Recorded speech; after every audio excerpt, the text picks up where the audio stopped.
እውነትና ዕውቀት ካለህ ትናንት በናቁ ፊት ነገ በክብር ትቆማለህ። ዳኛው ቆሻሻ ብሎ ሰደበው፣ ጠበቃዋን በቁመቱ አፌዘችበት።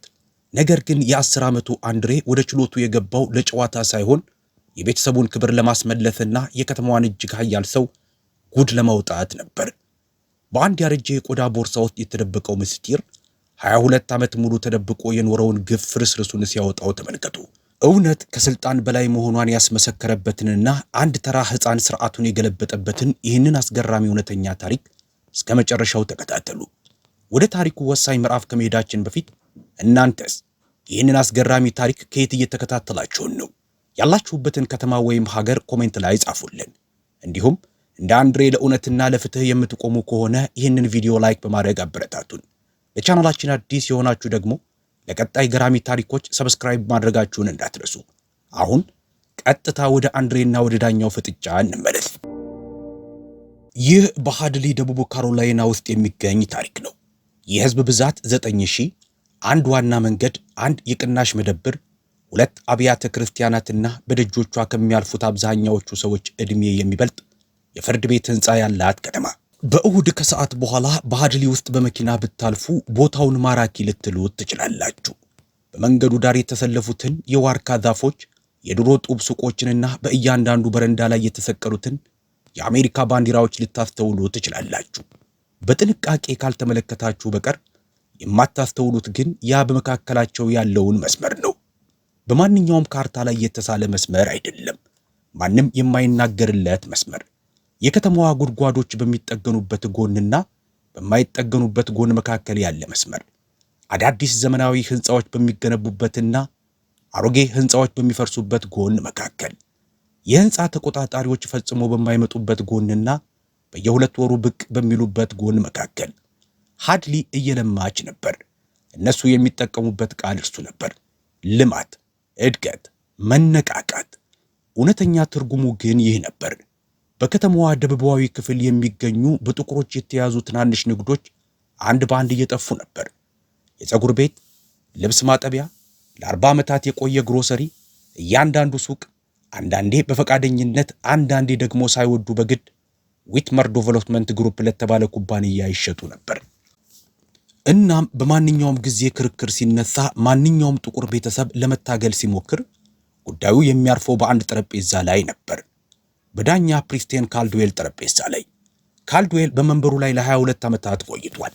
ነጭ የ63 ዓመት ሰው፣ የሶስተኛ ትውልድ የሃድሊ ተወላጅ። አያቱ ዳኛ ነበሩ፣ አባቱም ዳኛ ነበሩ። በዚህ ግዛት ውስጥ የካልድዌል ስም ዝና ብቻ አልነበረም፣ እሱ ራሱ ስልጣን ነበር። በሃድሊ የሚገኝ የትኛውም ጠበቃ እሱን ለመገዳደር አይደፍርም። የሰጠው ማንኛውም ውሳኔ ተሽሮ አያውቅም። እናም ጥቁር ሆነ በሱ ችሎት ፊት ከቆምክ አፍህን ከመክፈት በፊት ፍርዱ ተጽፎ አልቋል። ሁሉም የሃድሊ ሰው ይህንን ያውቃል። ነገር ግን ማንም ጮክ ብሎ አይናገረውም።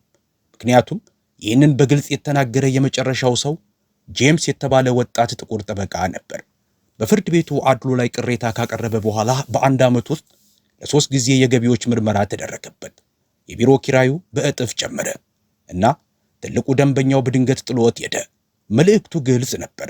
በሃድሊ ካውንቲ ፍትህ የራሷ ቀለም አላት። ቀለሟም ነጭ ነው። ከዚያ የማይታይ መስመር ማዶ የሉዊስና የልጁ ጋራጅ የሚል የደበዘዘ ታፔላ ያለበት ትንሽ መኪና ማደሻ ይገኛል። ቀለሙ ተገሽልጧል። የመኪና ማቆሚያው እንደ ደም ስር የተሰነጣጠቁ ስንጥቆች አሉት። ነገር ግን በውስጡ ያሉት መሳሪያዎች በወታደራዊ ጥንቃቄ በስነ ስርዓት ተቀምጠዋል። ወለሉ በየምሽቱ ይጠረጋል እና በገንዘብ መቀበያው አጠገብ በግድግዳው ላይ ሞቅ ያለ ፈገግታ ያላት አንዲት ሴት ፎቶ ተሰቅሏል። ያቺ ሴት የአንድሬ እናት ነበረች። ካረፈች 5 ዓመት ሆኗታል። የአንድሬ አባት ክላረንስ ሉዊስ ዝምተኛ ሰው ነበር። ሞተር የሚጠግነው አንድ ቀዶ ጥገና ሐኪም ልብን እንደሚጠግን አይነት ነበር። በጥንቃቄ በትዕግስትና ምን ማድረግ እንዳለባቸው ጠንቅቀው በሚያውቁ እጆች። ይህንን መሬት ከባለቤቱ ጋር የገዙት ከ22 ዓመታት በፊት ወጣትና ሙሉ ዕቅድ በነበራቸው ጊዜ ነበር። ጋራዡ ከእሷ የተረፈው ብቸኛ ነገር ነበር። የአንድሬ ውርስ ነበር። በህመም ምክንያት አንድ በአንድ የተነጠቁት የህይወታቸው የመጨረሻ ቅሪት። የመሬት ግብር ዕዳ ነበረበት። ይህ የሆነው ግን ስልቹ ስለነበረ አይደለም። የባለቤቱ የካንሰር ሕክምና ወጪ ሁሉንም ነገር ስለበላው ነው። ሁሉንም የቁጠባ ሂሳቦች፣ የአደጋ ጊዜ መጠባበቂያዎችንና ለአንድሬ መውደጃ የተቀመጠውን እያንዳንዱን ሳንቲም። ከገንዘብ መቀበያው ጀርባ ከፎቶው አጠገብ አንድ በክፈፍ የተደረገ ሰነድ ተሰቅሏል። የመሬት ባለቤትነት ማረጋገጫ።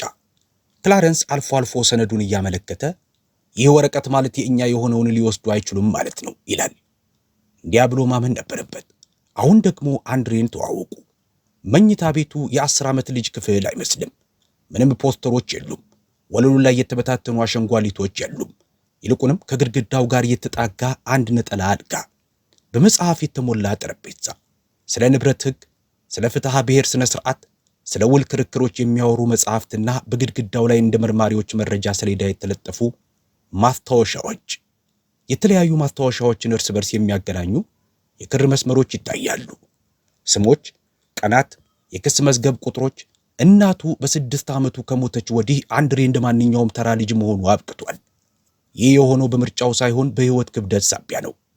አባቱ በቀን 16 ሰዓት ሲሰራ ማየቱ፣ የሚቆለሉ የክፍያ ደረሰኞችና በፖስታ የሚመጡ ማስጠንቀቂያዎች አብዛኞቹ ሕፃናት ወደማይሄዱበት የሐሳብ ዓለም ወሰዱት። አያቱ ሩት 7 ዓመት ሲሞላው ምስሎቹን ብቻ እንዲያይ ብላ የድሮ የሕግ ረዳት መዝገበ ቃላቶችን ሰጠችው። እርሱ ግን ከመጀመሪያው እስከ መጨረሻው አነበባቸው። 8 ዓመት ሲሞላው የሕግ ቃላትንና የክስ አጣቃሽ ስርዓቶችን ለራሱ አስተማረ። 9 ዓመት ሲሆነው ደግሞ ለፈገግታ ያህል የፍትሐ ብሔር ስነ ስርዓት መጽሐፍትን ያነብ ነበር። ትምህርት ቤቱ ልዩ ተሰጥኦ ያለው ግን እንግዳ ልጅ ይሉት ነበር። መምህራኑ ዝምተኛ ነው ይላሉ። እውነታው ግን ከዚያ የቀለለ ነበር። አንድሬ ዝምተኛ አልነበረም። እያዳመጠ ነበረ። ሁልጊዜም ያዳምጣል፣ ሁልጊዜም ይጽፋል። ሰማያዊ ሽፋን ያለውን ያረጀ ማስታወሻ ደብተሩን በሄደበት ሁሉ ይይዛል። በጋራዡ ውስጥ የሰማውን እያንዳንዱን ወሬ፣ አባቱ የደረሰውን እያንዳንዱን ማስጠንቀቂያ፣ በጋራዡ ውስጥ በሚያልፉ ሰነዶች ላይ ያለውን እያንዳንዱን ስም አንድሬ ይጽፈዋል። ስሞች፣ ቁጥሮች፣ ቀናት፣ ማንም እንዲያስታውሳቸው ያልጠየቀው ዝርዝሮች። ያ ማስታወሻ ደብተር በሃድሊ ካውንቲ ውስጥ እጅግ አደገኛው መሳሪያ ሊሆን ነበር። ወረቀቶቹ ማክሰኞ ዕለት ደረሱ። አንድሬ በጋራዡ ውስጥ በገንዘብ መቀበያው ጀርባ ባለው ወንበር ላይ ተቀምጦ የሂሳብ ቤት ስራውን እየሰራ ሳለ ግራጫ ልብስ የለበሰ ሰው በሩን ከፍቶ ገባ። የመጣው መኪና ላይ ያሰራ አልነበረም። ለክላረንስ ወፍራም ኢንቨሎፕ ሰጠውና ክስ ደርሷል ብሎት ምንም ሳይጨምር ወጣ። ክላረንስ ኢንቨሎፑን ከፈተው። እጆቹ አሁንም በሞተሩ ቅባት እንደጠቆሩ ነበረ። የመጀመሪያውን ገጽ አነበበ። ከዚያም ሁለተኛውን። ከንፈሮቹ ይንቀሳቀሳሉ እንጂ ምንም ድምፅ አይወጣም ነበር። ከዚያም እጆቹ መንቀጥቀጥ ጀመሩ። ዊትሞር ዴቨሎፕመንት ግሩፕ የሉዊስን ይዞታ ለመውሰድ እየከሰሰ ነበር። ክሱ እንደሚያትተው የክላረንስ የባለቤትነት ሰነድ ላይ የመሬት ወሰን ስህተት አለ። በዚህም ምክንያት የጋራዡ ምዕራባዊ ግድግዳ ያለበት የመሬት ክፍል ዊትሞር በቅርቡ ከጎረቤት ካለው የሄንደርሰን ቤተሰብ ለገዛው መሬት ይገባል ይላል። ኩባንያው ክላረንስ በ60 ቀናት ውስጥ ቦታውን እንዲለቅ ጠየቀ። ካለቀቀ ደግሞ በኃይል እንዲነሳ ያደርጋል። 60 ቀናት። በዚህ መሬት ላይ ለ22 ዓመታት ኖሯል። እነሱ ግን እንዲጠፋ የሰጡት 60 ቀናት ብቻ ነበር። ክላረንስ ወረቀቶቹን ለረጅም ጊዜ ትኩር ብሎ ተመለከተ። ከዚያም ለራሱ በሚመስል ድምፅ እነዚህን ቃላት ግማሹን እንኳን ልረዳቸውም አለ። አንድሬ የቤት ሥራውን አቆመ። ከወንበሩ ላይ ወርዶ ወደ አባቱ ተጠጋና ወረቀቶቹን ቀስ ብሎ ከእጆቹ ተቀበላቸው። በዝግታ አነብባቸው። እያንዳንዱን ቃል፣ እያንዳንዱን አንቀጽ፣ እያንዳንዱን ማጣቀሻ። መንጋጋው ተገታተረ። አይኖቹ በፍጥነት ይንቀሳቀሱ ጀመር። ሲጨርስ አባቱን ቀና ብሎ ተመለከተና እኔ ግን እረዳቸዋለሁ አለው። ያንን ሌሊት አንድሬ አልተኛም። የክስ ወረቀቶቹን ፊት ለፊት ዘርግቶ መኝታ ቤቱ ወለል ላይ ተቀመጠ። ክሱን 4 ጊዜ ደጋግሞ አነበበው። ያልገቡትን የሕግ ቃላት ሁሉ ምልክት አደረገባቸውና በሩት መጽሐፍት ውስጥ ፈለጋቸው። እኩለ ሌሊት ሲሆን ክላረንስ ሊረዳው ከሚችለው በላይ አንድሬ ጉዳዩን ጠንቅቆ አውቆታል። የተረዳው ነገር ግን አስፈራው። ይህ ተራ ክስ አልነበረም፣ መቃወም የማይችሉ ሰዎችን ለመጨፍለቅ የተሰራ ማሽን እንጂ። በቀጣዮቹ 2 ሳምንታት ክላረንስ ሊያገኛቸው የሚችላቸውን ጠበቆች ሁሉ ጋር ሄደ። የመጀመሪያው ጠበቃ ቢሮ ያሸበረቀና በጠረጴዛው ላይ የጎልፍ ዋንጫ ያስቀመጠ ሰው ጉዳዩ ተያያዥ የሌለው እንደሆነ ነገረው። በካልድዌል ችሎት ዊትሞርን ልትገጥም ነው አለው። ይህ ችሎት ሳይሆን ውሳኔ ማሳለፊያ ነው። ሁለተኛው ጠበቃ ፋይሉን ለማየት ብቻ $10,000 ቅድመ ክፍያ ጠየቀ። ክላረንስ $10,000 ቀርቶ $10 እንኳን አልነበረውም። ሶስተኛው በአቅራቢያው ባለች ከተማ የሚገኝ ብቸኛው ጥቁር ጠበቃ ጄምስ ነበር። የደከመ ልብስ የለበሰ ግን ደግ ዓይኖች ያሉት ሰው ወደፊት ቀረብ ብሎ በዝግታ እንዲህ አለው። አቶ ሉዊስ፣ በአንድ ወቅት በዊትሞር ላይ ክስ መስርቼ ነበር። ካልድዌል በ40 ደቂቃ ውስጥ ውድቅ አደረገው። ከዚያ በኋላ ቢሮዬ በአንድ ዓመት ውስጥ 3 ጊዜ በገቢዎች ተመረመረ። አከራዬ ኪራይ ጨመረብኝ። ለ6 ዓመታት አብሮኝ የነበረ ደንበኛዬ በድንገት ጠበቃ ቀየረ። ቆም አለና አዝናለሁ፣ ልረዳ አልፈልግም። ነገር ግን በዚህ ግዛት ውስጥ በካልድዌል ላይ መቆም ማለት ጉዳይህን ማጣት ብቻ ሳይሆን ቅጣት መቀበልም ጭምር ነው። አንድሬ በእነዚህ ጉብኝቶች ሁሉ የኋላ ወንበር ተቀምጦ ነበር። ምንም አልተናገርም። ነገር ግን ማስታወሻ ደብተሩ ጭኑ ላይ ተዘርግቶ እስክሪፕቶም እንቅስቃሴ ያላቋረጠም ነበር። እያንዳንዱን ስም፣ እያንዳንዱን ሰበብ፣ እነዚህ ትልልቅ ሰዎች ላለመረዳት የሰጡትን ምክንያት ሁሉ መዘገበ። በዚያ ማስታወሻ ደብተር ውስጥ አንድ ነገር እየገነባ ነበር። ማስታወሻ ብቻ ሳይሆን ካርታ፣ በሃርሊ ካውንቲ ውስጥ ስልጣን እንዴት እንደሚሰራ የሚያሳይ ካርታ። የካልድዌል ስም ብቻ እንዴት 3 ጠበቆች እርዳታ የሚለምን አባት ፊት እንዲያዞሩ እንደሚያደርግ ተረዳ። የሚቀጥለው እሁድ ቤተሰቡ ለ4 ሰዓት ምሳ አያት ሩት ቤት ተሰበሰቡ። ጠረጴዛው በምግብና በሻይ ሞልቷል። ነገር ግን ድባቡ ከባድ ነበር። ስለ ክሱ ሁሉም ሰምቷል። ጎረቤቶች በሹክሹክታ ያወራሉ። አንዳንዶቹ አዘኑ። ሄንደርሶኖችን ጨምሮ 2 ቤተሰቦች በጫና ምክንያት ቤታቸውን ለዊትሞር ሸጠዋል። 3ኛው ቤተሰብ ደግሞ ዕቃውን እየሸከፈ ነበር። ሁኔታው ለሁሉም ግልጽ ነበር። በግልጽ ለመናገር ግን ድፍረቱ አልነበረም። የ72 ዓመቷ ሩት አዳምስ ጡረተኛ መምህርትና የአንድሬ አያት በጠረጴዛው ራስ ላይ ተቀምጣ አዋቂዎቹ ሊደረግ የማይችለውን ነገር ሲያወሩ አዳመጠች። ንግግራቸውን እስኪጨርሱ ጠበቀች። ከዚያም እንዲህ አለች። እየሰረቁ ፈገግ ይሉባል። ሁሌም እንደዚህ ነው። ስሞቹ ይቀያየራሉ እንጂ እጆቹ ያው ናቸው። ክፍሉ ዝምታ ነገሰ። ሩት ወጣቱ ትውልድ በመጽሐፍ ብቻ የሚያነበውን ብዙ ነገር በሕይወቷ አልፋበታለች። እሷ ስለ ኢፍትሐዊነት ስታወራ በንድፈ ሐሳብ ሳይሆን በትዝታ ነበር። ከዚያም ሌላ ነገር ተናገረች። ምንም ሳታስብበት የተናገረችው ግን ሁሉንም ነገር የሚቀይር ንግግር። ታውቃላችሁ አለች፣ ለአንድሬ ጎመን እየጨመረችለት። ዊትሞር የሄንደርሰንን ቤት ሲገዛ የመሬት ወሰን ምልክቶቹ በአንድ ሌሊት ተቀየሩ። በገዛ ዓይኔ አይቻለሁ። አንድ ቀን ምልክቱ በእኔ አጥር አጠገብ ነበር። ማግስቱ ጠዋት ደግሞ 3 ጫማ ወደ ምስራቅ ሄዷል። ልክ እንደ ድግምት፣ መጥፎ ድግምት። የአንድሬ ስክሪፕቶ ቆመ። ቀና ብሎ ተመለከተ። እንዴት ነው የተንቀሳቀሱት ሲል ጠየቃት። ሩት እጇን እያወዛወዘች ያልኩትን ነው ያልኩት ልጄ። አንድ ቀን እዚህ ነበሩ፣ ማግስቱ ደግሞ እዚያ። ለማንም አሮጌት ማብራሪያ የሚሰጥ የለም አለችው።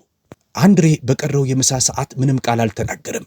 ነገር ግን ከጠረጴዛው ስር በማስታወሻ ደብተሩ ላይ አንድ ቃል በክብ 3 ጊዜ ያሰመረበት። ተንቀሳቀሱ።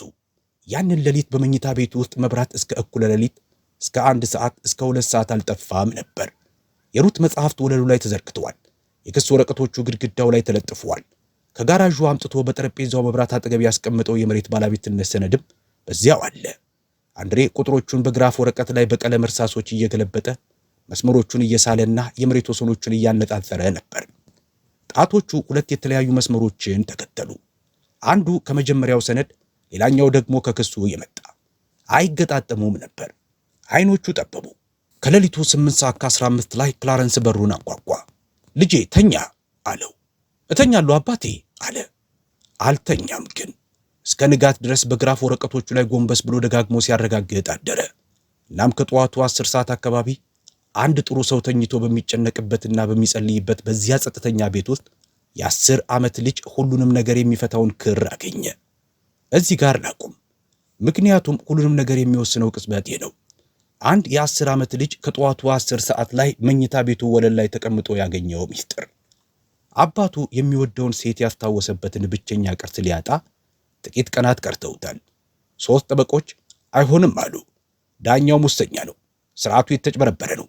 ማንም ሊረዳ የሚመጣ የለም፣ ማንም። እናም አንድሬ ቀጥሎ ምን እንዳደረገ ከመንገሬ በፊት አንተን አንድ ጥያቄ ልጠይቅ። አንተ የ10 ዓመት ልጅ ብትሆን ምን ታደርግ ነበረ? በዙሪያ ያሉ አዋቂዎች ሁሉ ተስፋ ቢቆርጡ ያለ ብቸኛ መሳሪያ ማስታወሻ ደብተርና ማንም ሊያነባቸው ይችላል ብሎ ያላሰባቸው መጽሐፍት ቢሆኑ ዝም ብለህ ትቀመጥ ነበር ወይስ ያንን ስክሪፕቱ አንስተህ ባለህ ብቸኛ አቅም ትታገላለህ? በማግስቱ ጠዋት ክላረንስ በኩሽና ጠረጴዛ ላይ ተቀምጦ ቡናውን ትኩር ብሎ ይመለከታል። እርሱም አልተኛም ነበር። አንድሬ በወረቀቶቹ የከበደ ፎልደር ይዞ ገባ። የትምህርት ቤት ፎልደሩ አልነበረም፣ በወረቀቶች የተሞላ ወፍራም ፎልደር እንጂ። በአባቱ ፊት ጠረጴዛው ላይ ያስቀመጠና ከፈተው። በውስጡም በልጅ እጅ በጥንቃቄ በትልልቅ ሆሄያት የተጻፈ ሰነድ ነበር። ርዕሱ እንዲህ ይላል: አንድሬ ሉዊስ የአባቱን የክላረንስ ሉዊስን ጉዳይ ወክሎ በፍርድ ቤት እንዲቀርብ የቀረበ አቤቱታ። ክላረንስ ደንግጦ ተመለከተው። ምንድነው ይሄ አለው። አንድሬም አባቴ መረመርኩት። በደቡብ ካሮላይና ሕግ መሰረት አንድ ሰው ጠበቃ ማቆም ካልቻለ የቤተሰብ አባል በጉዳዩ ላይ እንዲረዳው ፍርድ ቤቱ ሊፈቅድ ይችላል። ይህ የተለመደ አይደለም። በእኔ ዕድሜ ያለ ሰው ደግሞ አድርጎት አያውቅም። ግን ሕጉ አትችልም አይልም አለው። ክላረንስ ቡናውን አስቀመጠ። ልጄ አንተ እኮ የ10 ዓመት ልጅ ነህ አለው።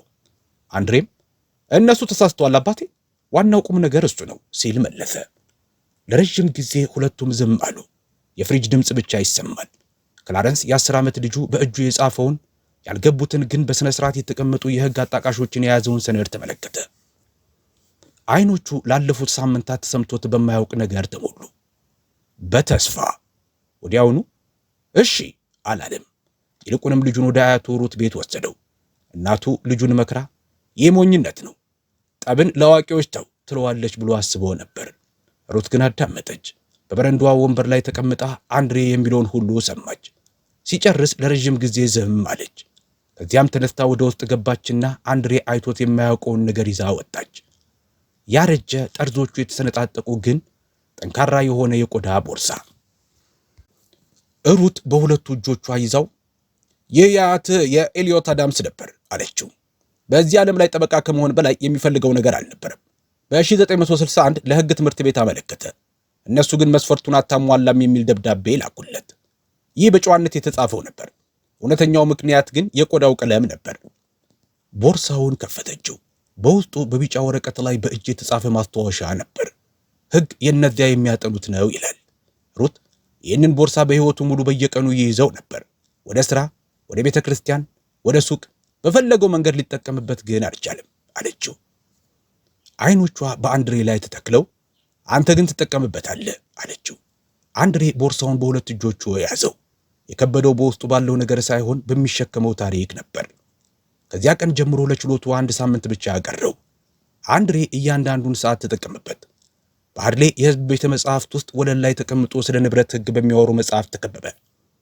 ወይዘሮ ኮልማን የተባሉ ነጭ ቤተ መጻሕፍት ጠባቂ የ10 ዓመት ልጅ ለምን የፍርድ ቤት ውሳኔዎችን እንደሚያነብ ሳይጠይቁ አስፈላጊ የሆኑ የሕግ ቅጂዎችን አመጡለት። አንድ ቀን ጎንበስ ብሎ በሹክሹክታ ሌላ ነገር ከፈለግ መጥተህ ጠይቀኝ አሉት። አንድሬም አመሰግናለሁ እመቤቴ አላቸው። ከቤተሰቡ ውጭ እርዳታ ሲሰጠው ይህ የመጀመሪያው ነበር። ከዚያም ከአባቱ መሬት ወሰን ላይ በሜትርና በማስታወሻ ደብተሩ እየለካ በእግር ተጓዘ። መሬት ውስጥ የተተከሉ የወሰን ምልክቶችን ሁሉ መዘገበ። አንዳንዶቹ አርጅተው የዛጉ ናቸው።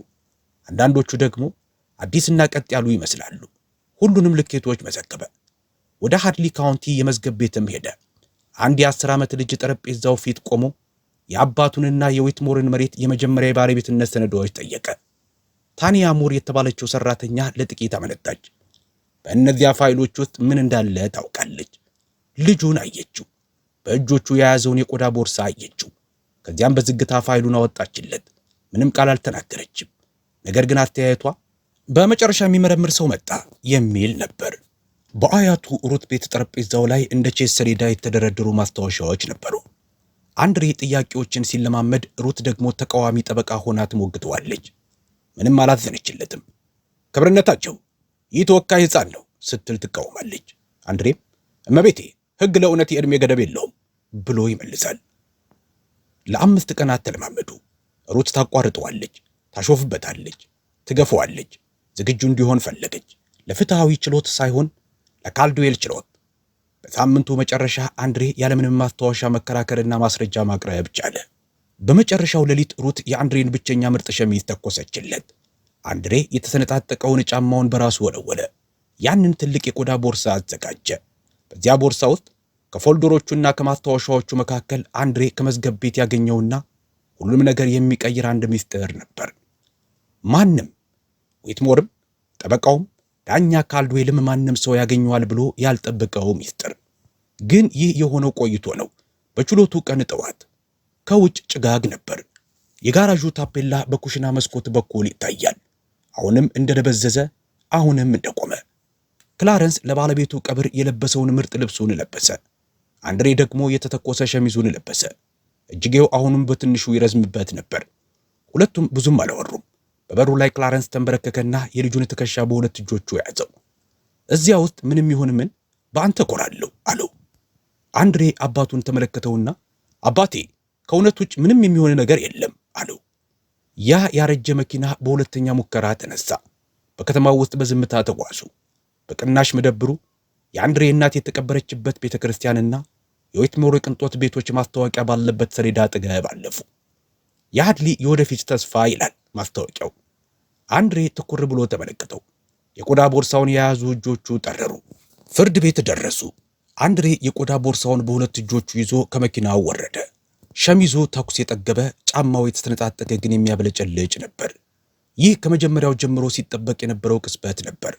መግቢያው ላይ ያጋጠመው ንቀትና ሳቅ፣ አሁን ግን ካልዲዌል የማያውቀውን አንተ ታውቃለህ፣ አስቶን የማታውቀውን፣ በዚያ ህንፃ ውስጥ የነበሩት ፌዘኞች ሁሉ የማያውቁትን ሚስጥር አንተ ታውቃለህ። ያ ቦርሳ የያዘው ሕፃን መንገድ የጠፋው አልነበረም። እርሱ የታጠቀ ወይም ተዘጋጅቶ የመጣ ነበር። ከችሎቱ በፊት ባለው ምሽት አንድሬ ጫማውን ከመወልወሉና ቦርሳውን ከመሰካቱ ሰዓታት በፊት በሃርሊ ካውንቲ ውስጥ እጅግ ባለስልጣን የሆነውን ሰው የሚጥል ምስጢር አግኝቶ ነበር። የጀመረው በመዝገብ ቤት ነው።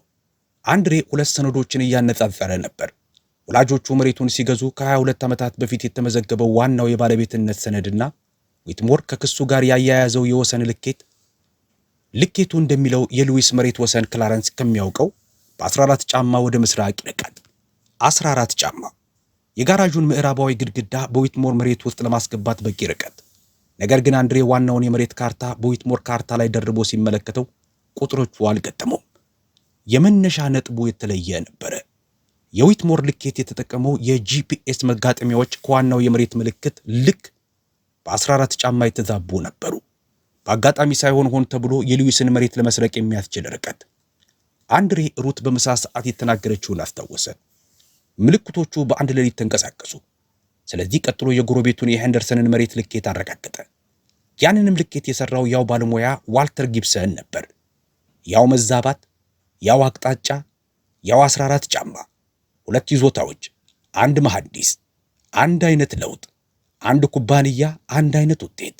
ይህ ስህተት አልነበረም። ይህ ዘዴ ነበር፣ ሲስተም ነበር።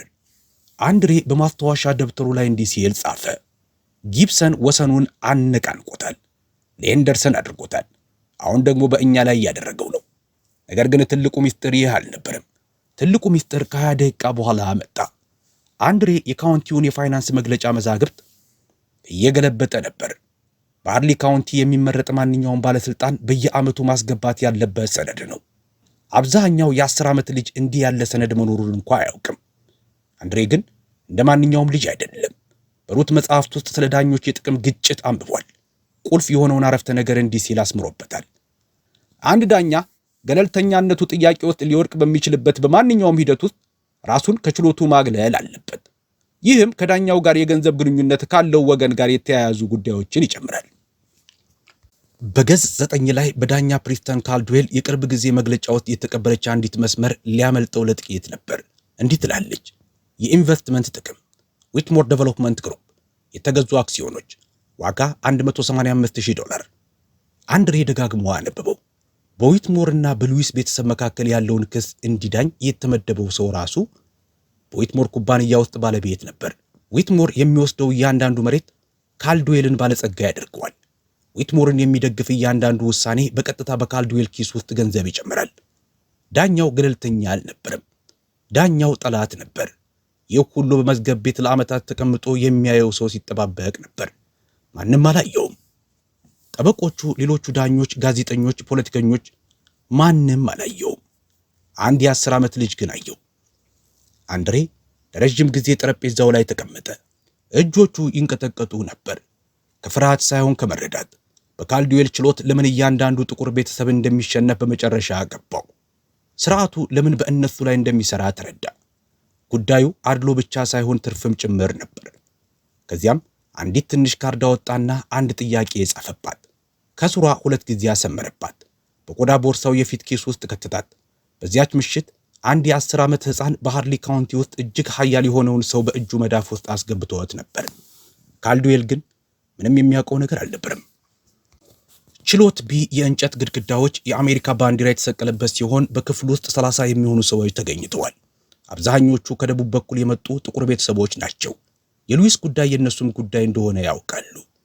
አንድሬ ያንን የቆዳ ቦርሳ ይዞ በበሩ ሲገባ ክፍሉ ጸጥ አለ። ወደ ተከሳሽ ጠረጴዛ አመራ። ቁመቱ ከጠረጴዛው ብዙም አይበልጥም ነበር። ቦርሳውን አስቀመጠና ከፈተው። ማስታወሻዎቹን በቅድመ ተከተል ደረደረ። ከዚያም እጆቹን አጣጥፎ እግሮቹ ወለሉ ላይ ሳይደርሱ ተንጠልጥለው መጠበቅ ጀመር። ቪክቶሪያ አስቶን በማፌዝ ሳቀች። ክብርነታቸው፣ ይህ እኮ የማይመስል ነገር ነው። በጠበቃ ጠረጴዛ ላይ ሕፃን ተቀምጧል። ከ10 ዓመት አይበልጥም አለች። ዳኛ ካልድዌል ከመንበሩ ሆኖ ቁልቁል ተመለከተ። ለአፍታ በዓይኖቹ ውስጥ መበሳጨትና ንቀት ታየ። አንተ ልጅ ማነህ? በእኔ ችሎት ውስጥ ምን እያደረግኩ ነው ብለህ ታስባለህ? ሲል ጠየቀው። አንድሬ ድምፁ እንዲሰማ በጣቶቹ ጫፍ ቆመ። ስሜ አንድሬ ሉዊስ ነው ክብርነታቸው። የመጣሁት ጠበቃ ማቆም ለማይችሉ ወገኖች ፍርድ ቤቱ በሚሰጠው ስልጣን መሰረት አባቴን ክላረንስ ሉዊስን ወክዬ ጉዳዩን ለማቅረብ ነው አለው። በእጁ የጻፈውን አቤቱታ አቀረበ። ንጹሕ፣ ግልጽና እያንዳንዱ የሕግ አጣቃሽ ትክክል የሆነ። በችሎቱ ውስጥ ሹክሹክታ ተሰማ። ካልድዌል ሰነዱን ተቀብሎ በዝግታ አነበበው። መንጋጋው ተንቀሳቀሰ። ገጹን ገለበጠ። አጣቃሾቹን አየ። ከዚያም አንድሬን ተመለከተው። አስተያየቱ ተቀይሯል። ይህንን ለመጻፍ ማን ረዳ አለው። አንድሬም የሃርሌ ሕዝብ ቤተ መጻሕፍት ክብርነታቸው ለሁሉም ክፍት ነው ሲል መለሰ። ጥቂት ሰዎች ፈገግ አሉ። ካልድዌል ግን ፈገግ አላለም። ፈቅጃለሁ አለ በደረቁ ድምፅ። ለጊዜው ግን በጥንቃቄ እከታተልሃለሁ። አንዲት ስህተት ከሠራ በቃ ማለት ነው። ገባህ አለው። አንድሬም ገብቶኛል ክብርነታቸው አለ። ቪክቶሪያ አስቶንም አስቀድማ ያሸነፈች በሚመስል ስሜት የመክፈቻ ንግግሯን መናገር ጀመረች። እርሷ ንግግሯ ለስላሳ፣ የተሟላና የማይጣደፍ ነበር። እያንዳንዱ አረፍተ ነገር የሉዊስ ቤተሰብ በስህተት ላይ እንደተጣበቁ አድርጎ ለማሳየት ታስቦ የተዘጋጀ ነበር። ዊትሞር ዴቨሎፕመንትን የህብረተሰብ ምሰሶ፣ በሃርሊ የወደፊት ዕጣ ፈንታ ላይ ኢንቨስት የሚያደርግ የሥራ ዕድል የሚፈጥርና የንብረት ዋጋን የሚጨምር ኩባንያ አድርጋ አቀረበችው። የወሰን ልኬቱ የ26 ዓመት ልምድ ባለው ባለሙያ የተከናወነ መሆኑን ገለጸች። ሕጉ ግልጽ ነበር። ሂሳቡም ግልጽ ነበር። መስመሩ መስመር ነው። ጃኬቷን እያስተካከለች ይህ ስለ ታሪክ አይደለም፣ ስለ ስሜትም አይደለም አለች። ይህ በካርታ ላይ ስለተሳለ መስመር ነው። ካርታው ደግሞ ግልጽ ነው። እሷ ተቀመጠች። አንድሬን ዞር ብላም አላየችውም። አንድሬ ቆመ። ቦታ ለማግኘት ወንበሩን ወደ ኋላ መግፋት ነበረበት። ከኋላው ባለው ጠረጴዛ ላይ የቆዳ ቦርሳው ተከፍቷል። ማስታወሻዎቹ በረድፍ ተቀምጠዋል። እግሮቹ ወለሉ ላይ በጭንቅ ይደርሳሉ። የአስቶንን የመናገር ጥበብ ለመመጠን አልሞከረም። አይችልምም ነበር። ነገር ግን ለልጅነቱ ድምፅ ግልጽና ጽኑ ነበር። በአያቱ ኩሽና ውስጥ 100 ጊዜ የተለማመደው ሰው ድምፅ። አባቴ ይህንን መሬት ለ22 ዓመታት ይዞታል። ይህም እኔ ከተወለድኩበት ጊዜ በላይ ነው። እናቴ ከጋራዡ 3 ብሎክ ርቆ በሚገኝ ቤተክርስቲያን ተቀብራለች። ግድግዳችን ላይ የተሰቀለው ሰነድ ለ2 አስርት ዓመታት ጸንቶ ቆይቷል። ማንም አልጠየቀውም። ማንም አልተገዳደረውም። ዊትሞር ዴቨሎፕመንት እስከፈለገው ድረስ። ቆም አለ። ከዚያም ካልድዌልን አየ። ወይዘሮ አስቶን ጉዳዩ በካርታ ላይ ስላለው መስመር ነው ትላለች። ልክ ነች። ነገር ግን ጥያቄው መስመሩ የት ነው የሚለው አይደለም። ጥያቄው መስመሩን ማን አነቃነቀው፣ ለምንስ የሚለው ነው። ችሎቱ ጭጭ አለ። ያ ዝምታ መጠባበቅ ሳይሆን የሆነ ነገር መቀየሩን ሰዎች የተረዱበት የድንጋጤ ዝምታ ነበር። ቀጥሎ አስቶን ክላረንስን መስቀለኛ ጥያቄ ለመጠየቅ ተነሳች። በለሰለሰ ድምፅ ጀመረች። የት አደገ? መሬቱን ለምን ያህል ጊዜ ያዘው? ግንኙነቱን ለመፍጠር የቀረቡ ቀላል ጥያቄዎች። ከዚያም ስለቱ ወጣ። መሐንዲስ እንደሆነ ጠየቀችው። አይደለም። ጠበቃ አይደለም። ኢንጂነር አይደለም። ስለ ንብረት ሕግ አጥንቶ ያውቃል? አያውቅም። ይህ ክስ ከመምጣቱ በፊት ሙሉ የባለቤትነት ሰነዱን አንብቦ ያውቃል? ክላረንስ አመነታ። መሬቱን ስንገዛ አብዛኛውን አንብቤዋለሁ አለ። አስቶንም አብዛኛውን በማለት ደገመችው። ስለዚህ ምንም አይነት የሕግ ስልጠና፣ የልኬት ዕውቅናና ከሁለተኛ ደረጃ ትምህርት በላይ ያልተማርክ ሰው ሆነ የ26 ዓመት ልምድ ያለውን ባለሙያ ግኝት ትተን ያንተን ቃል እንድንቀበል እየጠየቅህ ነው? ክላረንስ ቀጥ ብሎ ተቀመጠ። አያትና ለመጀመሪያ ጊዜ ድምፁ ጸና። ይህ ችሎት እውነቱን እንዲመለከት ነው የምጠይቀው። አንድሬ ከመቀመጫው ሆኖ ይመለከታል። መንጋጋው ተቀጣጥሯል። ነገር ግን ጣልቃ አልገባም። በአንዲት ማስታወሻ ካርድ ላይ የሆነ ነገር ጻፈ። አስቶን ምን እያደረገች እንደሆነ ያውቃል። ካልድዌል ችሎቱን እንዲዘጋው ሰበብ እንዲያገኝ አንድሬ በስሜት እንዲገነፈል እየገፋችው ነበር። በውስጡ ያለው ስሜት ሁሉ ተነስቶ እንዲቆም ቢገፋፋውም እሱ ግን እንደተቀመጠ ቀረ። ዝም አለ። ትልቅ ነገር ይዞ ስለመጣ እስክሪፕቶ በካርዱ ላይ ብቻ ተንቀሳቀሰ። አስቶን የማታውቀው ካልድዌልም አያውቀው በሟች ሰው የቆዳ ቦርሳ የፊት ኪስ ውስጥ የተደበቀ ምስጢር። በአንዲት ካርድ ላይ በልጅ እጅ በትልልቅ ፊደላት የተጻፈ አንድ ጥያቄ፣ ብቻውን በቂ የሆነ ጥያቄ። ካልድዌል ለምሳ ረፍት ሰጠ። ነገር ግን መዶሻውን ከመምታቱ በፊት ወደፊት ዘንበል ብሎ አንድሬን ትኩር ብሎ አየው። በዚህ ጊዜ ንቀት ሳይሆን የቀዘቀዘ ጥንቃቄ የታየበት አስተያየት ነበር። ልጄ፣ ዛሬ ከሚገባህ በላይ ትዕግስት አሳይቻለሁ። ከሰዓት ስንመለስ ማስረጃ እፈልጋለሁ። እውነተኛ ማስረጃ፣ ሰነዶች፣ ቁጥሮች እንጂ ንግግርና ስሜት አይደለም። የምታሳየኝ ነገር ከሌለ ከፊቴ ባለው ነገር ላይ ተመስርቼ እፈርዳለሁ። ይህ እንዲሰርጽ ጥቂት ዝም አለና ከፊቴ ያለው ደግሞ ሕጋዊ ልኬትና ተቀባይነት ያለው ክስ ነው።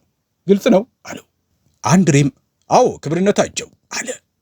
አስቶን ወረቀቶቿን ሰብስባ ፈገግ አለች። እርግጠኝነት ለማሳየት የምታደርገው ጥበብ ሳይሆን አስቀድማ እንዳሸነፈች ያመነች ሰው እውነተኛ ፈገግታ። ለዊትሞር ተወካይ የሆነ ነገር በሹክሹክታ ተናግራ ሁለቱም አንድሬን እያዩ ራሳቸውን ነቀነቁ። ካልድዌል ከመንበሩ ወርዶ በጎን በኩል ባለው በር ጠፋ። ታዳሚው በዝግታ ክፍሉን ለቀቀ። አንዳንዶች የክላረንስን ትከሻ ነካ አድርገው ያልፋሉ። አብዛኞቹ ግን ፊታቸው ተስፋ መቁረጥ ወርሶት በዝምታ ወጡ። በመተላለፊያው ላይ ክላረንስ በእንጨት ወንበር ላይ ተቀምጦ ራሱን በእጆቹ ደገፈ።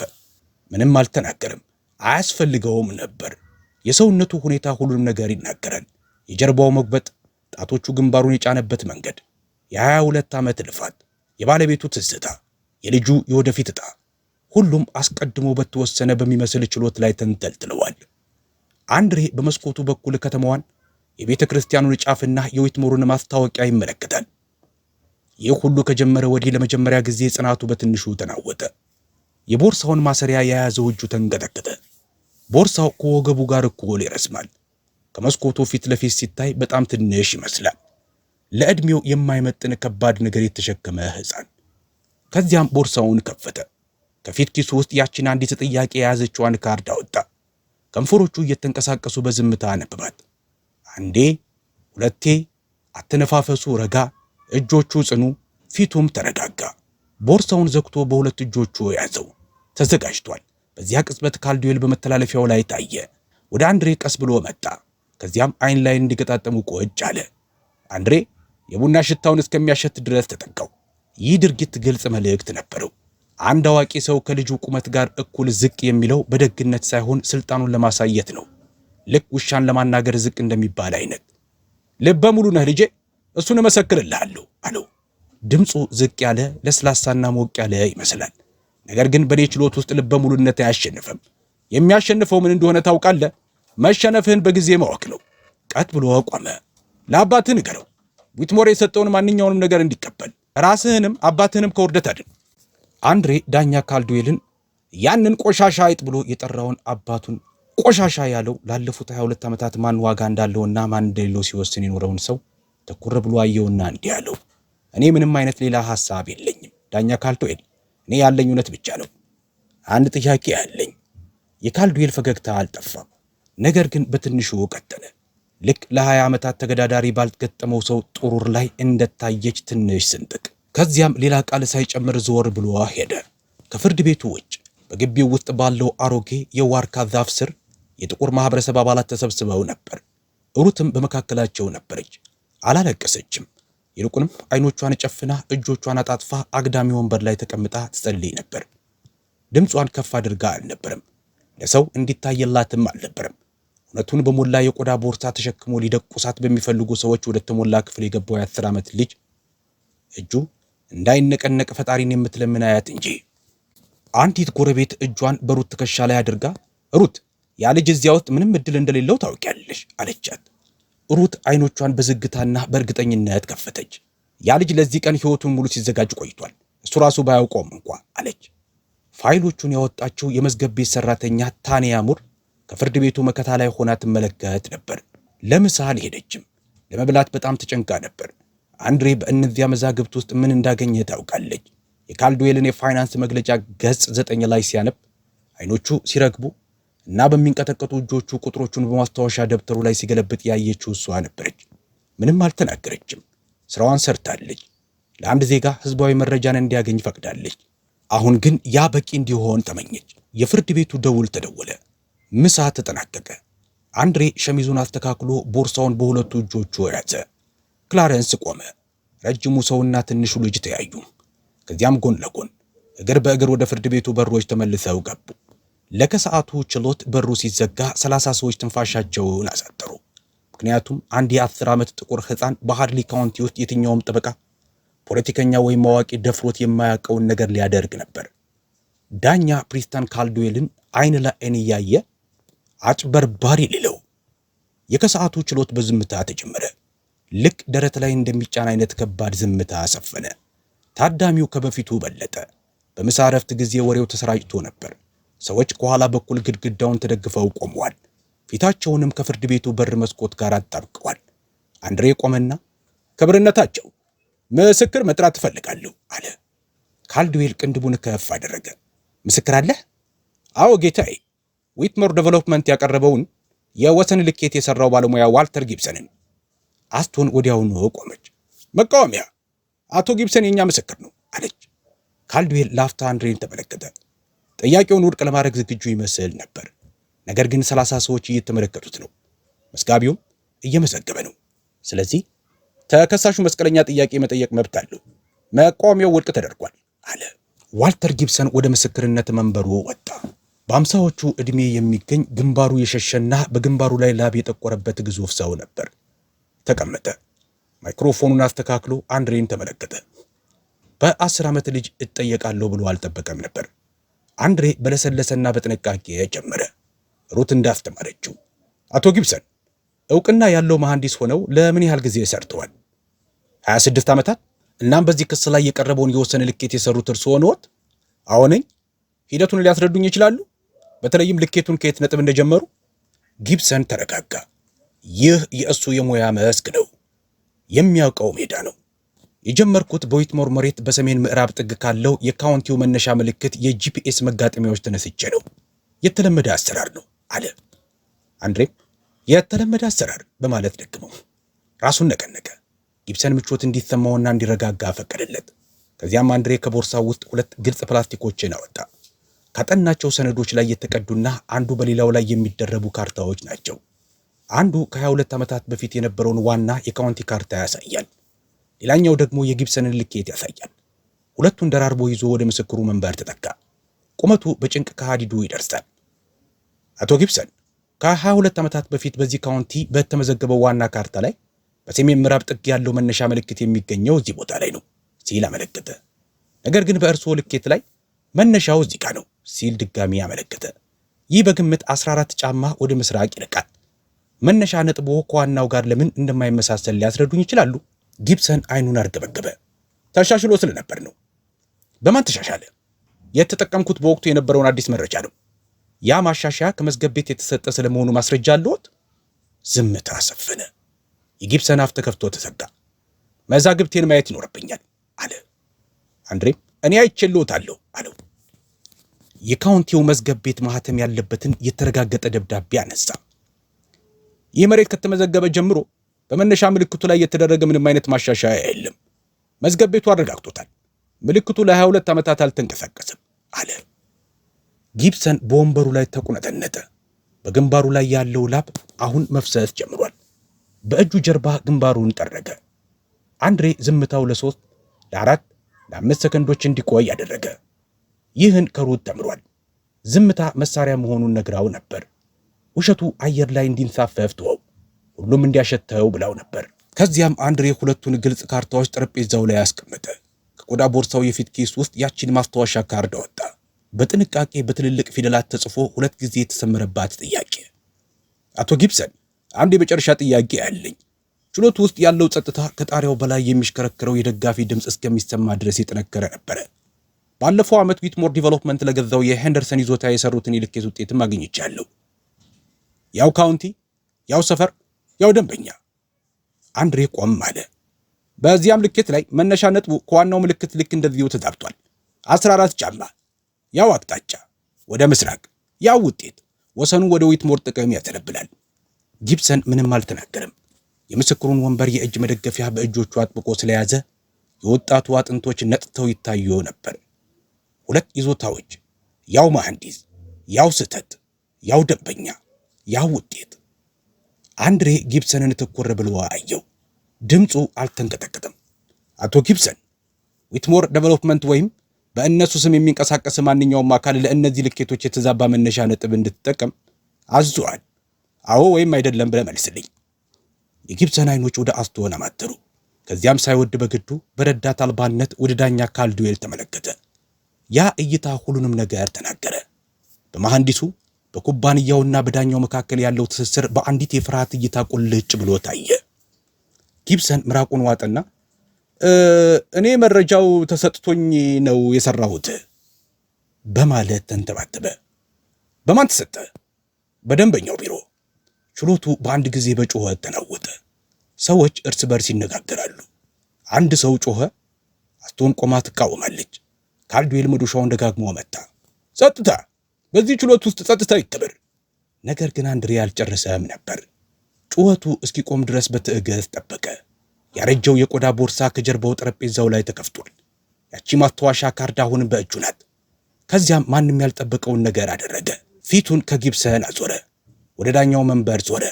በሃድሊ ካውንቲ ውስጥ እጅግ ኃያል ወደ ሆነው ሰው አይጥ ብሎ ወደ ጠራው ውጣ ወዳለው ላለፉት 22 ዓመታት ማን ይገባዋል ማን አይገባውም ሲል ወደ ኖረው ዳኛ ፕሪስተን ካልድዌል ቀና ብሎ አየ። እናም የ10 ዓመቱ አንድሬ ሉዊስ በዚያ ችሎት ውስጥ ያለ ማንም ሰው ያልጠበቀውን ጥያቄ ጠየቀ። ክብርነታቸው፣ በዚህ ጉዳይ ላይ ውሳኔ ከመስጠቱ በፊት አንድ የመጨረሻ ጥያቄ አለኝ። ለምስክሩ አይደለም፣ ለቃለ ጉባኤው እንዲሰፍር ነው። የካልድዌል ፊት ጠረረ። ከስርዓት ውጭ እየወጣህ ነው። በሃድሊ ካውንቲ የፋይናንስ መግለጫ መዛግብት መሰረት ይህም በየዓመቱ የሚገባና ለማንኛውም ዜጋ ክፍት የሆነ የህዝብ ሰነድ ነው። እርስዎ ዳኛ ፕሪስተን ካልድዌል በዊትሞር ዴቨሎፕመንት ግሩፕ ውስጥ $185,000 የሚያወጣ የአክሲዮን ኢንቨስትመንት አለዎት።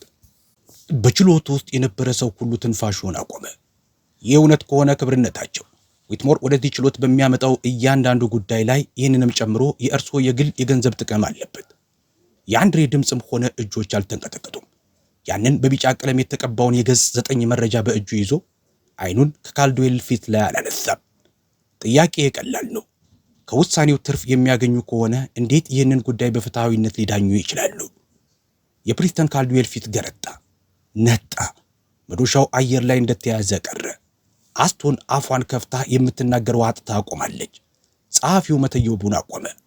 ጊብሰን ወለሉን ያይ ጀመር። ታዳሚው ዝም አለ። ይህ የድንጋጤ ዝምታ ሳይሆን የሆነ የሚደቅቅ ነገር ዝምታ ነበር። ይችን ከተማ ለ22 ዓመታት ተቆጣጥሮ የነበረው ነገር በግማሽ ሲሰነጠቅ የታየበት ቅጽበት አንድ የ10 ዓመት ጥቁር ሕፃን በአንዲት ጥያቄ ሰባበረው። ቀጥሎ የሆነው ነገር በጥቂት ደቂቃዎች ውስጥ የተፈጸመ ቢሆንም በሃድሊ ካውንቲ ውስጥ ግን ለዓመታት ሲነገር ይኖራል። ካልድዌል ሁኔታውን ለመቆጣጠር ሞከረ። መዶሻውን አንዴ፣ ሁለቴ፣ ሶስቴ መታ። ይህ በጣም የሚያስቆጣ ነው። ሕፃን ልጅ በእኔ ችሎት ውስጥ መሰረት የሌለው ክስ ሲያቀርብ መግለጫው የሕዝብ ሰነድ ነው ክብርነታቸው። አንድሬ የተገኘውን ሰነድ ከፍ አድርጎ አሳየ። በእርሶ የገባ በእርሶ የተፈረመ ባለፈው ጥር ወር የገባ ገጽ 9። አስቶን ስልኳን አውጥታ በፍጥነት መፈለግ ጀመረች። ጣቶቿ ይንቀጠቀጡ ነበር። ከፊቷ ላይ ደም ጠፋ። አንድም ቀን አይቶ አታውቅም ነበር። በእነዚህ ሁሉ ዓመታት በካልድዌል ችሎት የዊትሞርን ጉዳዮች ስትከራከር የዳኛውን የፋይናንስ መረጃ ለማየት አስባ አታውቅም። ማንም አላሰበውም። ምክንያቱም ማንም አስፈልጎት አያውቅም። ምክንያቱም ማንም ደፍሮ አያውቅም። ለ22 ዓመታት ለቆየው ግፍ መልሶ በመዝገብ ቤት ውስጥ በአንድ ፋይል ውስጥ ተቀምጦ በቀላሉ የሚጠይቅ ሰው ይጠባበቅ ነበር ብሎ ማንም አልገመተም። ታዳሚው ውስጥ የነበሩ ጉዳዩን ለመታዘብ የመጡ አንድ በጡረታ ላይ ያሉ ጠበቃ ቆሙ። ድምፃቸው የሰከነና ግልጽ ነበር። ክብርነታቸው፣ ይህ መረጃ ትክክል ከሆነ በደቡብ ካሮላይና የዳኞች የሥነ ምግባር ደንብ መሰረት ወዲያውኑ ከዚህ ችሎት ራስዎን ማግለል ይኖርብዎታል። ይህን ለማድረግ የደንብ 3 ጥሰት ነው። በአክብሮት እገልጻለሁ ጌታዬ። እዚህ ክፍል ውስጥ ያለን ሁሉ ማስረጃውን ሰምተናል። የካልድዌል መዶሻ የያዘው እጅ ጠረጴዛው ላይ ወደቀ። ችሎቱን ቃኘው። 30 ጥንድ አይኖች ምናልባትም አሁን ከዚያ በላይ ትኩር ብለው ያዩታል። ጥቁር ፊቶች፣ ነጭ ፊቶች፣ ጠዋት ላይ የሳቀው ፖሊስ፣ ስድቡን የመዘገበው ጸሐፊ፣ ሲያፌዙ የነበሩ ጠበቆች ሁሉም ለመጀመሪያ ጊዜ እውነተኛ ማንነቱን አዩት። አንድሬን ተመለከተው። ልጁን መልሶ አየው። በዓይኖቹ ውስጥ ጥላቻ የለም፣ ድል አድራጊነት የለም፣ በቀል የለም። እውነትን ለመናገር የመጣና ያንም የፈጸመ ሕፃን የሰከነና ጸጥ ያለ እይታ ብቻ። ካልድዌል ቆመ። እጆቹን ጠረጴዛው ላይ አሳረፈ። ለረጅም ጊዜ አልተናገረም። ችሎቱ ተጠባበቀ። ከዚያም በሹክሹክታ በሚመስል ድምፅ ይህ ችሎት ላልተወሰነ ጊዜ ተቋርጧል አለ። ወረቀቶቹን ሰበሰበ። ከመንበሩ ወረደና በጎን በኩል ባለው በር ወጣ። ዞር ብሎ አላየም። ተመልሶም አልመጣም። በ48 ሰዓታት ውስጥ የሃርሊ ካውንቲ መዝገብ ቤት የአንድሬን ማስረጃዎች፣ የፋይናንስ መግለጫውን፣ ሁለቱን ተመሳሳይ የልኬት ካርታዎችንና የጊብሰንን ምስክርነት ለክልሉ የዳኞች የሥነ ምግባር ኮሚሽን ላከ። አስቸኳይ ምርመራ ታዘዘ። ጉዳዩን የምትመለከት ማርታ ሲመንስ የምትባል አዲስ ዳኛ ተመደበች። ዳኛ ሲመንስ ሁሉንም ነገር መረመረች። ልኬቶቹን፣ የጊብሰንን ቃል፣ መግለጫውንና የተከተሉትን አካሄድ። ውሳኔዋ ፈጣን ነበር። በሊዊስ ቤተሰብ ላይ የቀረበው የወሰን ክስ ውድቅ ተደረገ። ዊትሞር ያቀረበው የልኬት ውጤት በማጭበርበር ላይ የተመሰረተና የማይታመን ሆኖ ተገኘ። ዳኛ ሲመንስ በተጨማሪም የሄንደርሰን ቤተሰብ ጉዳይ እንደገና እንዲታይ፣ የዋልተር ጊብሰን የምህንድስና ፍቃድ እንዲሰረዝና የዊትመር ኩባንያ በሃርሊ ካውንቲ ያለው የመሬት ግዢ በክልሉ ጠቅላይ አቃቢ ሕግ እንዲመረመር ትዕዛዝ አስተላለፈች። ዳኛ ፕሪስተን ካልድዌል ለ22 ዓመታት በመንበሩ ላይ የቆየው የማይነካው የማይጠየቀው በካውንቲው ውስጥ እጅግ ኃያል የነበረው ሰው በሥነ ምግባር ጉድለት ከሥራው ታገደ። ተተኪዋ ዳኛ ውሳኔዋን ስታነብ ችሎቱ ሞልቶ ፈሶ ነበር። እያንዳንዱ ወንበር ተይዟል። ሰዎች ግድግዳውን ተደግፈው ቆመዋል። በመተላለፊያው ላይም ተጨናንቀዋል። ዳኛ ሲመንስ አንድሬን ተመልክታ እንዲህ አለች። ወጣት፣ እኔ በመንበሩ ላይ ለ16 ዓመታት ቆይቻለሁ። በዚህ ግዛት ውስጥ በማንኛውም ችሎት ውስጥ ከዚህ የበለጠ ጥልቅ፣ ደፋርና ቅን የሆነ አቀራረብ አንድም ቀን አይቼ አላውቅም። ለአባትህ ትልቅ ውለታ ውለሃል። ለዚህ ማህበረሰብም ትልቅ ውለታ ውለሃል። ለዚህ ችሎትና ለሕጉ ራሱ ትልቅ ውለታ ውለሃል። ታዳሚው በጩኸት ሳይሆን በጭብጨባ በእንባ ሃርሊ ካውንቲ ለረጅም ጊዜ አጥታ በነበረ ስሜት ተናወጠ። ፍትህ። ክላረንስ አንድሬን እቅፍ አድርጎ የልጁ እግሮች ከመሬት እስኪነሱ ድረስ ወደ ላይ አነሳው። ምንም ሊናገር አልቻለም። እንባው ሁሉንም ነገር ተናግሯል። ሩት እዚያው ነበረች። አያቶች ብቻ በሚችሉት መንገድ እያለቀሰችና እየሳቀች ነበር። ማህበረሰቡ ከበባቸው። እጆቻቸው በትከሻቸው ላይ፣ እቅፍታቸው በጀርባቸው ላይ አረፈ። ታንያ ሙር በበሩ ላይ ቆማ ልታብሰው እንኳ ባልሞከረችው የእንባ ዘለላዎች መካከል ፈገግ ትላለች። የመጽሐፍቱ መዝገበ ጠባቂዋ ወይዘሮ ኮልማንም በኋለኛው ረድፍ ሆና በሶፍት አይኖቻቸውን ይታበሳሉ። አንድሬ የቆዳ ቦርሳውን ከፈተ። ከውስጠኛው መደረቢያ ውስጥ የአያቱን የእጅ ጽሑፍ የያዘችውን ያቺን የቆየች ማስታወሻ አወጣ። ሕግ ለሚያጠኑት ነው የምትለውን ለሩት ሰጣት። እሷም ደረቷ ላይ አጣበቀቻት። አይኖቿን ጨፈነችና የባለቤቷን ስም በሹክሹክታ ጠራች። 3 ትውልድ፣ 1 የቆዳ ቦርሳ፣ አንዲት እውነት። ከፍርድ ቤቱ ውጭ የከሰዓቱ ፀሐይ በኦክ ዛፉና በወርቃማዎቹ አምዶች ላይ ብርሃኗን አፈሰሰች። ያ ዛፍ ሩት ጠዋት ላይ የጸለየችበት ያው ዛፍ ነው። ክላረንስና አንድሬ ወደ መኪናው አመሩ። አልተነጋገሩም። አያስፈልጋቸውም ነበር። በከተማው ውስጥ አልፈው ወደ ቤታቸው ተጓዙ። በቅናሽ መደብሩ የአንድሬ እናት የተቀበረችበት ቤተ ክርስቲያንና በዊትሞር ማስታወቂያ ሰሌዳ አጠገብ አለፉ። አንድሬ ሰሌዳውን አየው። በዚህ ጊዜ ግን ትኩር ብሎ አላየውም። እንዲሁ ተመለከተውና አይኑን መለሰ። ከእንግዲህ ትኩር ብሎ ማየት አያስፈልገውም። ጋራዡ ውስጥ ገቡ። የአሮጌው መኪና የፊት መብራቶች የደበዘዘውን ታፔላ አበሩት። የሉዊስና የልጁ ጋራዥ ይላል። ክላረንስ ሞተሩን አጠፋ። እጆቹን መሪው ላይ እንዳሳረፈ ለጥቂት ጊዜ ዝም ብሎ ተቀመጠ። ከዚያም በዝግታ እናትህ በአንተ በጣም ትኮራ ነበር አለው። አንድሬ ታፔላውን፣ ጋራዡንና ወላጆቹን ከ22 ዓመታት በፊት በፍቅር በሕልምና የእናንተ ነው በሚል አንዲት ወረቀት ብቻ የገዙትን ያንን መሬት ተመለከተ። አሁንም እየኮራች ነው አባቴ አለው። ዋልተር ጊብሰን የምህንድስና ፈቃዱ ተሰረሰ። ዊትሞር ዴቨሎፕመንት በደቡብ ካሮላይና ጠቅላይ አቃቤ ሕግ ምርመራ ተጀመረበት። በሃርሊ ካውንቲ ውስጥ የገዛቸው 11 ይዞታዎች እንዲፈተሹ ተደረገ። የሄንደርሰን ቤተሰብን ጨምሮ 3 ቤተሰቦች መሬታቸውን ለማስመለስ ክስ መሰረቱ። ዳኛ ፕሪስተን ካልድዌል ዳግመኛ ወደ መንበሩ አልተመለሰም። የሥነ ምግባር ምርመራ ዳኛው ለ14 ዓመታት በዘለቁ 9 የተለያዩ ጉዳዮች ላይ በሚስጥር የገንዘብ ጥቅም ግንኙነት እንደነበረው አረጋገጠ። እነዚህም ጉዳዮች በሙሉ በሃድሊ ደቡባዊ ክፍል የሚኖሩ ጥቁር ቤተሰቦችን የሚመለከቱ ነበሩ። የጠበቃነት ፈቃዱ በቋሚነት ተሰረዘ። ለ22 ዓመታት በየጠዋቱ ሲያልፍበት ከነበረው የፍርድ ቤት መታሰቢያ ሰሌዳ ላይ ስሙ ተፋቀ። ያ በአንድ ወቅት ይገዛው የነበረ ሕንፃ ከእንግዲህ ስሙን አይሸከምም፣ ይልቁንም ውርደቱን ይሸከማል። አንድሬ ሉዊስ ደግሞ ያ ከሰውነቱ በላይ የሆነ የቆዳ ቦርሳ ተሸክሞና በካውንቲው ውስጥ እጅግ ኃያል ለሆነው ሰው የሚበልጥ ጥያቄ ይዞ ወደ ፍርድ ቤቱ የገባው የ10 ዓመት ልጅ ከግዛቱ የጠበቆች ማህበር ምስጋና የተቀበለ ትንሹ ሰው ሆነ። እንደ ጠበቃ ሳይሆን እንደ ዜጋ በማህበሩ አገላለጽ በተደራጀ የስልጣን አላግባብ አጠቃቀም ፊት ለፍትህ ያሳየው ልዩ ድፍረትና ቁርጠኝነት በሚል ክላረንስ ሊዩስ በዚያው ዓመት የጋራዡን ዕዳ በሙሉ ከፈለ። አንድ እሁድ ከሰዓት በኋላ አንድሬ መሰላሉን ይዞለት ታፔላውን ራሱ አደሰው። አሁን እንዲህ ይነበባል። የሊዩስና የልጁ ጋራዥ እንደ ኤሮፓውያን አቆጣጠር በ2004 የተመሰረተ አሁንም ጸንቶ የቆመ። አበቃን። ይህ ታሪክ ልብህን ከነካው የሆነ ነገር ከተሰማህ ላይክ አድርገው፣ ምንም አያስከፍልህም። ነገር ግን ይህ ታሪክ ዛሬ ሊሰማው ለሚገባ ሰው እንዲደርስ ይረዳዋል። ሼር አድርገው። ዝቅ ተደርጎ ለታየ ሰው፣ ምንም አይደለም ለተባለ ሰው፣ ካልድዌል አንድሬን ባየበት የንቀት አይን ለታየ ግን ደግሞ ለመቆም ለወሰነ ሰው ላክለት። ለቀጣዩ ሳምንት የማትረሳው ሌላ ታሪክ ይዘን እንመልሳለን። እስከዚያው ግን አስተያየትህን አስቀምጥልኝ። አንተስ ዝቅ ተደርገህ ታውቃለህ? ማንም ሰው ቦታ በማይሰጥህ ክፍል ውስጥ ገብተህ ታውቃለህ? ያኔ ምን አደረግ? እያንዳንዱን አስተያየት አነባለሁ።